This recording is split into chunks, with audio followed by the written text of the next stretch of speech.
எப்சானில் இந்த ப்ராப்ளம் எதனால் வருதுன்னு பார்த்தீங்கன்னா, நீங்கள் இந்த பிரிண்டரோட கெப்பாசிட்டி அளவுக்கு உள்ள 6000 பேஜ் பிரிண்ட்டை நீங்கள் எடுத்து முடிச்சிருப்பீங்க.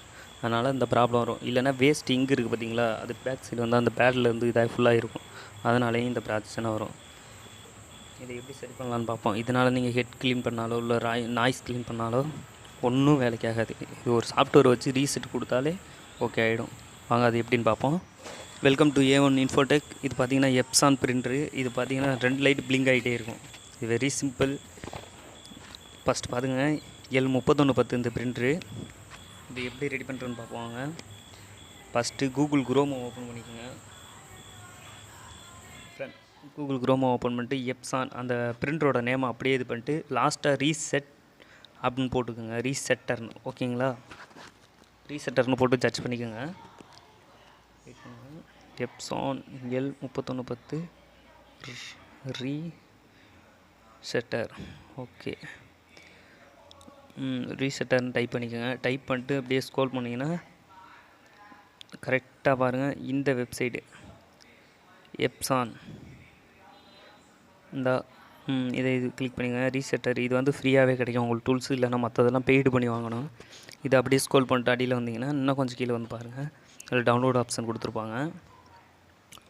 கொஞ்சம் லைட்டாக இன்னும் கொஞ்சம் ஸ்க்ரோல் பண்ணுங்கள். ஸ்க்ரோல் பண்ணிட்டு வந்தீங்கன்னா இங்கே இருக்கும் பாருங்கள். இது வெறும் 4 MB 5 MB அந்த அளவுக்கு தான் சாஃப்ட்வேர் இருக்கும்.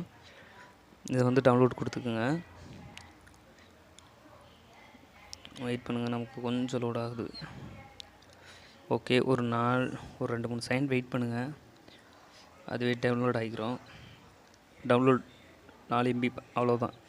டவுன்லோட் பண்ணிங்க. டவுன்லோட் பண்ணிட்டு சிஸ்டத்தில் போட்டுட்டு காப்பி பண்ணிட்டு எக்ஸ்ட்ரா கொடுத்துருங்க. வின்ட்ரர் ஃபைலை வச்சு இந்த மாதிரி எக்ஸ்ட்ராக்ட் பண்ணி எடுத்துக்கோங்க. எடுத்துட்டிங்கன்னா இந்த மாதிரி தான் இருக்கும் அந்த சாஃப்ட்வேரு. இது பர்டிகுலர் அட்ஜஸ்ட்மெண்ட் மோடு கொடுத்துட்டு உள்ளே வந்துடுங்க. இந்த வேஸ்ட் இங்க் பேட் கவுண்டர் அதை செலக்ட் பண்ணிக்கோங்க. இதில் வந்துட்டு செக்கு கொடுங்க. சாஃப்ட்வேர் மேலே வந்து மெயின்டைன் பேட் கவுண்டரும் 2ஐயும் டிக் பண்ணிவிட்டு செக்கு கொடுங்க. உங்களுக்கு 6000 பேஜ் ஓடி இருக்கும். அதனால தான் இந்த இஷ்யூ வரும். வந்துக்குங்க, செக் கொடுத்தாச்சு. ஓகே, இப்போ வந்து இன்ஸ்டாலேஷன் இருக்குது பார்த்தீங்களா, அதை கொடுத்துக்குங்க.